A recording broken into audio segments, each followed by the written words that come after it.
Trust me, अगर ये video आप लोगों के पास रैंडमली आ रही है तो भगवान भी ये चाहते हैं कि आप उनके नाम का जाप करें।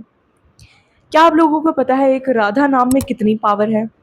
लेट मी एक्सप्लेन जिन्हें नहीं पता। एक व्यक्ति के उदाहरण से समझते हैं। एक इंसान है, ठीक है, उसने अपने जीवन में केवल और केवल दुष्कर्म किए हैं, कोई भी पुण्य काम नहीं किया है, ना उसने कभी दान किया है, ना किसी की मदद की है। उसने सिर्फ पाप किए हैं। मदिरा पान करता है, वो पराई स्त्रियों को गंदी नज़र से देखता है, मतलब सिर्फ उसने पाप ही पाप किए हैं अपनी ज़िंदगी में।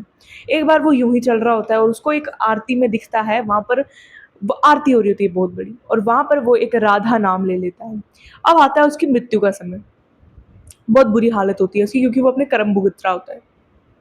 तो जब उसकी मृत्यु का समय आता है और यमलोक से यमदूत आते हैं उसको लेने नर्क के लिए, क्योंकि उसने, ऑब्वियस है कि वो नर्क में ही जाएगा, स्वर्ग में तो जाएगा नहीं, क्योंकि उसने केवल और केवल पाप किए हैं। तो जब वो जाता है नर्क में तो वो उस चीज़ पे बड़ा ज़्यादा रिग्रेट करने लगता है कि काश मैंने कोई पुण्य कर लिया होता।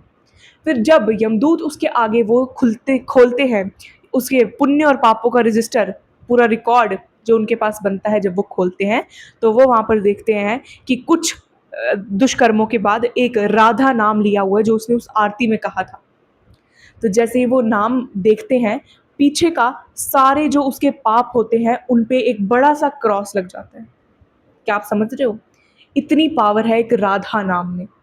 अब इस वीडियो का मेन मोटिव समझते हैं।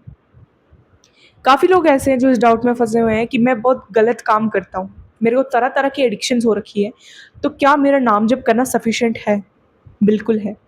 आप एक बार कर कर तो देखो, फिर देखना श्री के नाम में कितनी पावर है, कितनी महिमा है उस नाम में। अब आप सोचोगे कि भगवान मेरी सुनेंगे ही नहीं क्योंकि मैं गलत करता हूँ, मैं गलत इंसान हूँ। कितनी देर नहीं सुनेंगे? 1 दिन, 2 दिन, ज़्यादा से ज़्यादा 1 महीना, 2 महीना। और तीसरे महीने वो खुद चलकर आपके पास आएँगे और आपको पूछेंगे क्या हुआ आपको, और आपके जितने भी बुरे काम हैं वो सब मिट जाएँगे, आपको पता भी नहीं चलेगा। यही है नाम जप की महिमा।